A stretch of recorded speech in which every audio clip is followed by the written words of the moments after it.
Inilah Injil suci menurut Yohanes.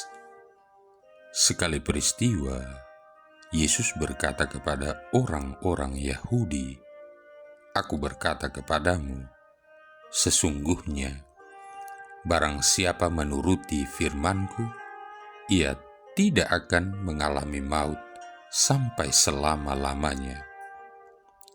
Kata orang-orang Yahudi kepadanya, "Sekarang kami tahu bahwa engkau kerasukan setan, sebab Abraham telah mati, dan demikian juga nabi-nabi. Namun engkau berkata, barang siapa menuruti firman-Ku, ia tidak akan mengalami maut sampai selama-lamanya. Adakah engkau lebih besar daripada bapa kita Abraham yang telah mati? Nabi-nabi pun telah mati. Dengan siapakah engkau samakan dirimu?" Jawab Yesus, "Jikalau aku memuliakan diriku sendiri, maka kemuliaanku itu sedikit pun tidak ada artinya. Bapakulah yang memuliakan aku. Tentang siapa kamu berkata, Dia adalah Allah kami, padahal kamu tidak mengenal Dia, tetapi aku mengenal Dia. Dan jika aku berkata, aku tidak mengenal Dia, maka aku adalah pendusta sama seperti kamu. Tetapi aku mengenal Dia, dan aku menuruti firman-Nya. Abraham bapamu bersuka cita bahwa ia akan melihat hariku, dan ia telah melihatnya, dan ia bersuka cita." Maka kata orang-orang Yahudi itu kepadanya, "Umurmu belum sampai 50 tahun, dan engkau telah melihat Abraham?" Kata Yesus kepada mereka, "Aku berkata kepadamu, sesungguhnya sebelum Abraham jadi, aku telah ada." Lalu mereka mengambil batu untuk melempari Dia, tetapi Yesus menghilang dan meninggalkan bait Allah. Demikianlah sabda Tuhan. Saudara-saudari yang terkasih, orang Yahudi makin geram dan makin bersemangat untuk memburu dan membunuh Yesus. Dengan sabda Yesus, "Sebelum Abraham jadi, aku ada," makin membutakan mata dan hati orang Yahudi untuk mencederai Yesus. Sabda Yesus itu bukan makin meredakan hati mereka, justru membuat hati mereka mendidih. Iblis telah menguasai mata hati mereka.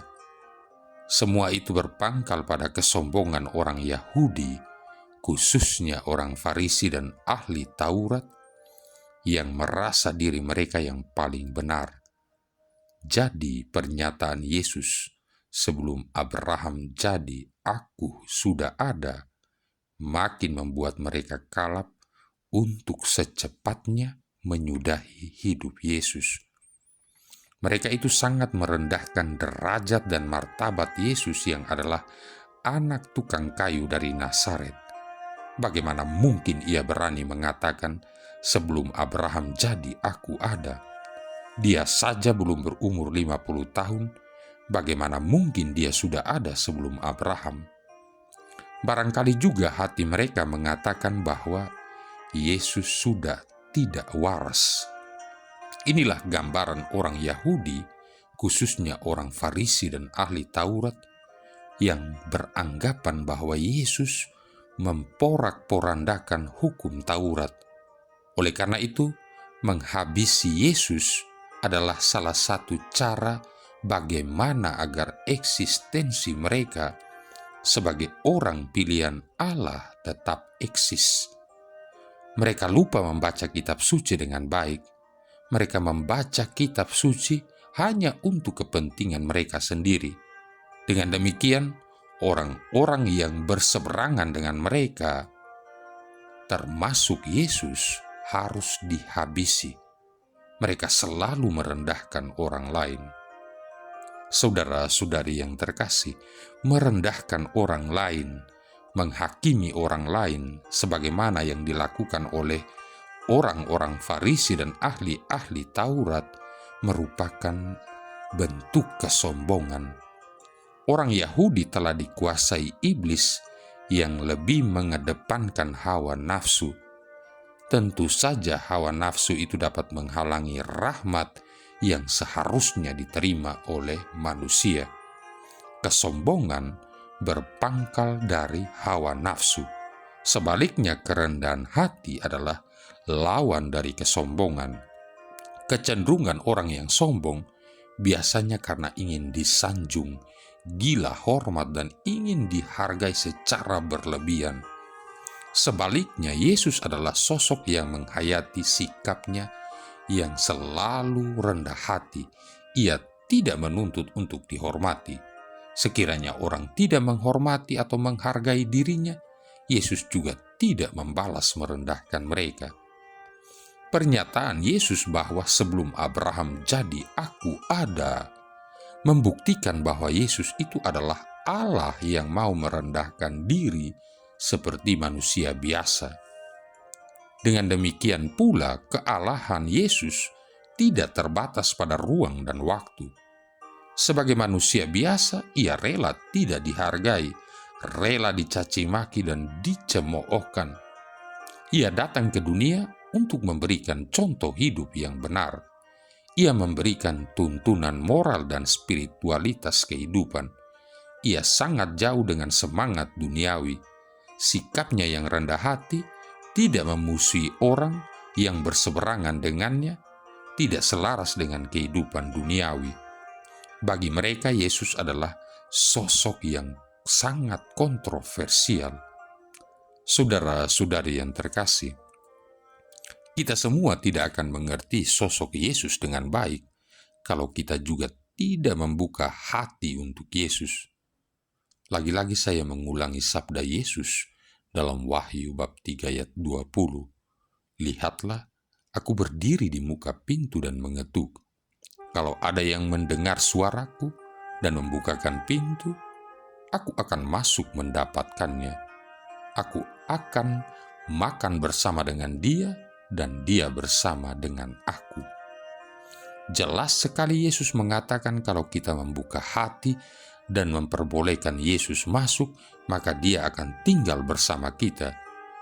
Tapi kalau kita menolaknya, Yesus pun tidak akan masuk. Dan Yesus pun tidak pernah marah.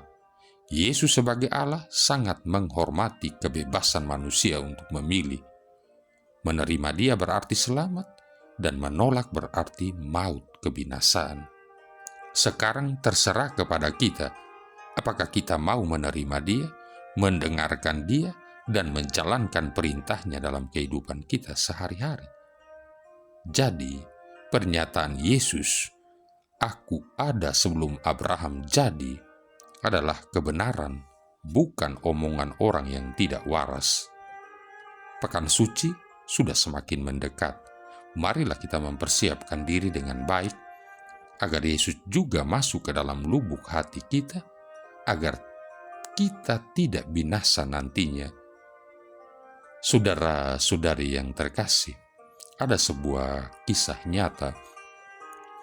Ketika masih kecil, Ashley Dawn Logan dibuang oleh orang tuanya yang merupakan pecandu narkoba.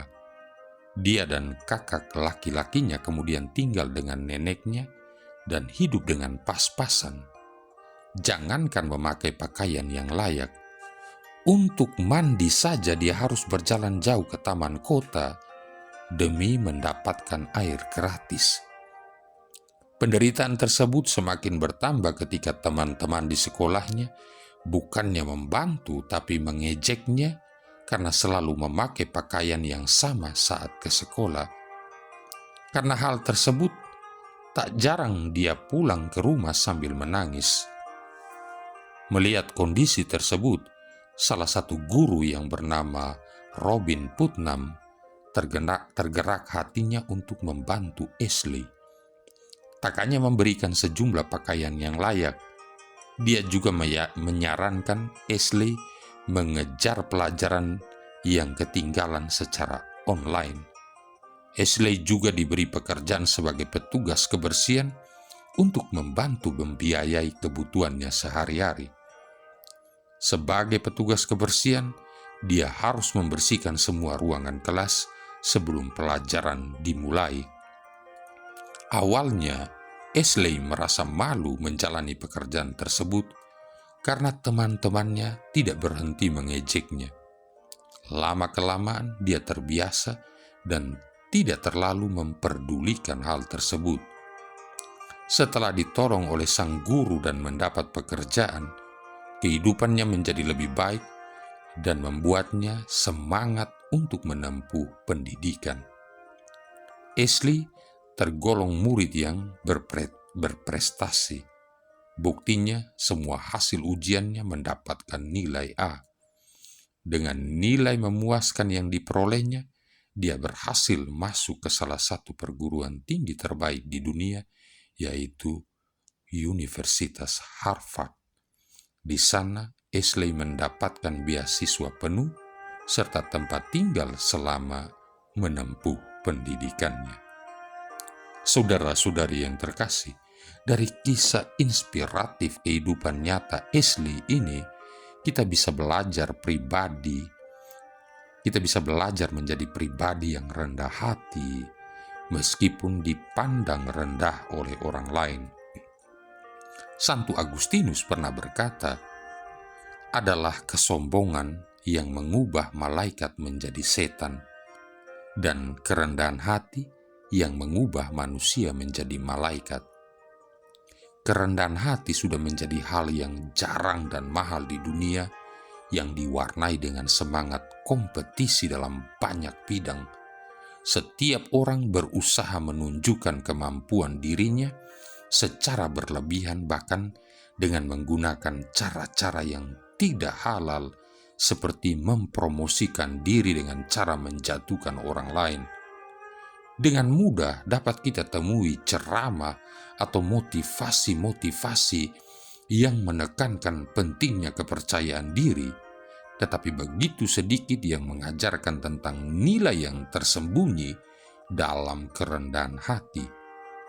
Bisa jadi fenomena ini karena kita dengan mudah terdistorsi akan makna kerendahan hati itu sendiri. Secara bawah sadar, kita mungkin mengidentikan kerendahan hati sebagai kerendahan diri. Suatu pemahaman yang salah tentunya.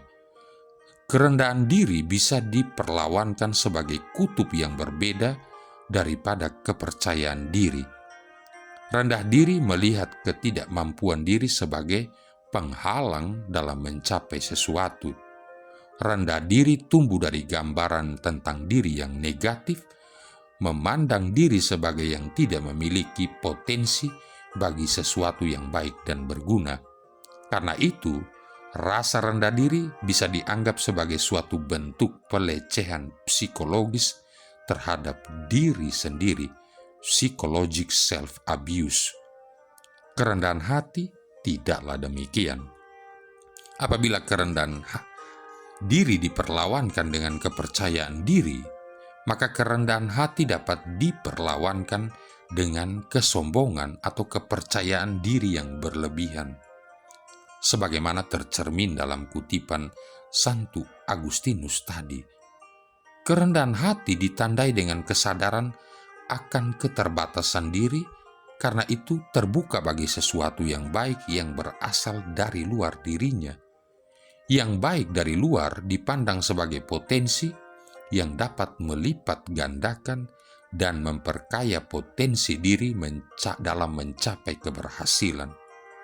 Hal ini tentu berbeda dengan kesombongan yang melihat diri sendiri terlampau positif, yang justru memperkecil ruang bagi hadirnya sesuatu yang baik yang berasal dari luar.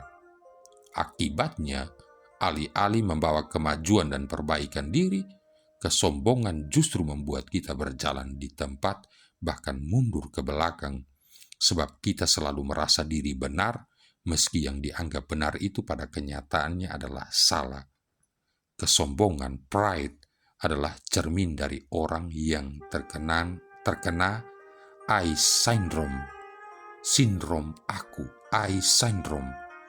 Dalam bahasa Inggris, I terletak di tengah kata-kata seperti pride, kesombongan, sin, dosa, dan dai, mati. Memang suatu kebetulan leksikal, tetapi mengandung kebenaran metafisik yang tak terbantahkan.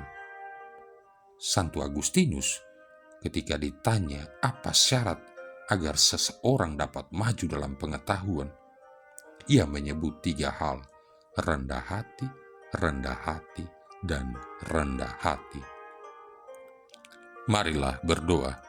Allah Bapa Maha Setia, datanglah memperbaharui perjanjian-Mu dengan Abraham dalam diri Yesus Tuhan kami.